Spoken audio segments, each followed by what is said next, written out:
Aujourd'hui, nous allons parler d'un sujet qui touche plusieurs femmes. Mon mari ne me soutient pas dans ce que je fais. Je suis fatiguée. Qu'est-ce que je dois faire? Si tu veux en savoir plus, let's go! Bienvenue à toutes les personnes sur cette chaîne. Sur cette chaîne, nous parlons entrepreneuriat, nous parlons business et nous parlons conseil. Conseil surtout aux femmes. Pourquoi surtout aux femmes? Une femme éduquée, c'est toute une nation éduquée. Oui. Aujourd'hui, nous parlons d'un sujet qui dérange plusieurs femmes. Nous parlons d'un sujet qui est en train de déranger beaucoup de couples. Mon mari ne me soutient pas. Mon conjoint ne me soutient pas. Je suis fatiguée. Qu'est-ce que je dois faire? Dernièrement, j'ai échangé avec une dame. Et la dame me fait comprendre que je me suis lancée j'ai lancé un business, mais mon mari me fait comme si il ne veut rien savoir. Il ne me soutient pas et je suis fatiguée de son comportement. Qu'est-ce que je dois faire? Donc j'ai dit à la dame, est-ce que tu t'es déjà posé la question pourquoi ton mari ne te soutient pas? Elle dit non, je ne me suis jamais posé la question, mais pourquoi il ne va pas me soutenir? J'ai dit non.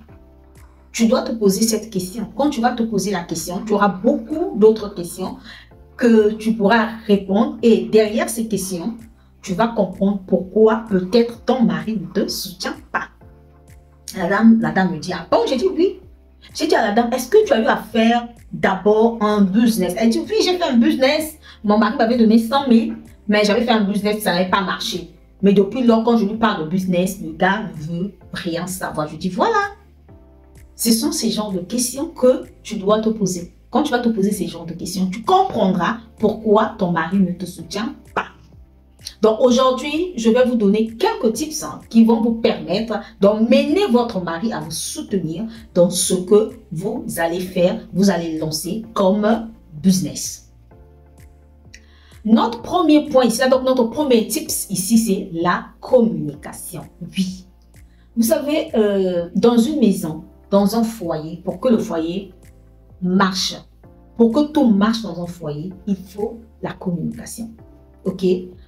Emmenez la communication dans votre foyer, dans votre union. Parlez à votre mari, à votre conjoint, à votre époux. Dites à votre mari votre plan, votre idée. Discutez-en ensemble. Parlez avec votre conjoint. Dites-lui le plan que vous avez. C'est le premier tips que je vous donne. Si vous voulez que votre conjoint vous assiste, vous soutienne. Essayez d'emmener la communication à la maison. C'est le premier point, notre premier tips. Partagez la vidéo, likez, surtout abonnez-vous. Parce que je sais que sur cette chaîne, nous allons faire des grandes choses ensemble. En tout cas, partagez parce que dehors, il y a plusieurs personnes qui recherchent ces genres de contenu. Notre deuxième tip, soyez clair dans votre plan. Pas, oh non, si ça fait ceci, ça fait cela. Non, soyez clair. Si possible, je préfère même que vous écrivez ça. Mettez un plan. Présentez à votre époux le plan. Il va voir le plan.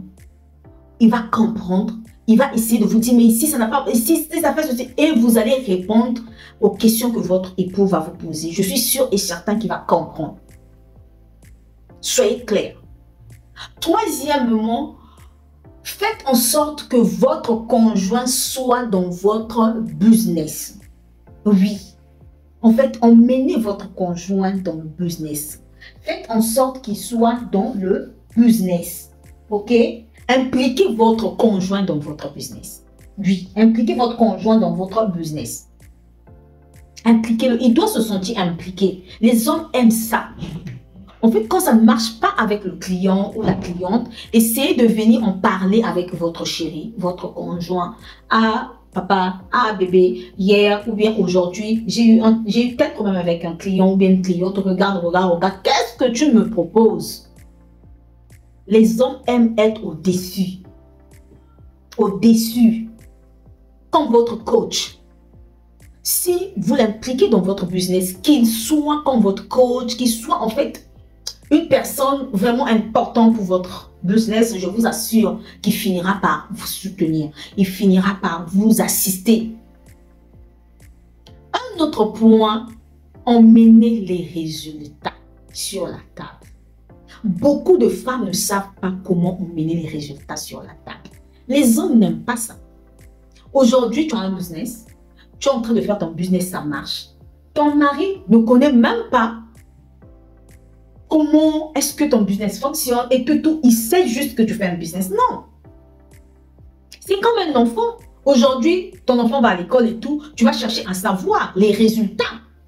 Donc, c'est comme ton conjoint. Ok? Il va savoir, il va vouloir plutôt savoir comment est-ce que ça fonctionne. Mais c'est toi qui dois lui emmener les résultats. Tu dois l'expliquer. Comment ça se passe? Bien sûr. Si vous faites ça, je vous assure que votre conjoint va vous soutenir. Un autre point, notre dernier point, c'est prendre ces conseils et les mettre en pratique. Oui. Quand il te donne quelques conseils, quelques points, prends ça, mets ça en pratique. Il sera fier. Il va se dire que oui, donc, tu le respectes. Oui, donc, lui aussi, il compte pour ton business. Mais s'ils sont aussi, non! Surtout nous les femmes, quand tu as déjà un peu, tu deviens comme ça. Quand on parle, non, c'est pas comme ça. Même si tu sais que c'est pas comme ça, évite de lui dire non quand il te parle. Tu le laisses parler, tu dis d'accord. Mais tu sais que ça, c'est pas bon. Toi, tu sauras comment contourner ça. Il ne va même pas comprendre que tu as contourné ça. Et je vous assure que le gars, le mari, le conjoint va t'assister, va t'accompagner et vous allez être en paix dans votre foyer. Donc, ce sont ces tips que je tenais à vous donner aujourd'hui.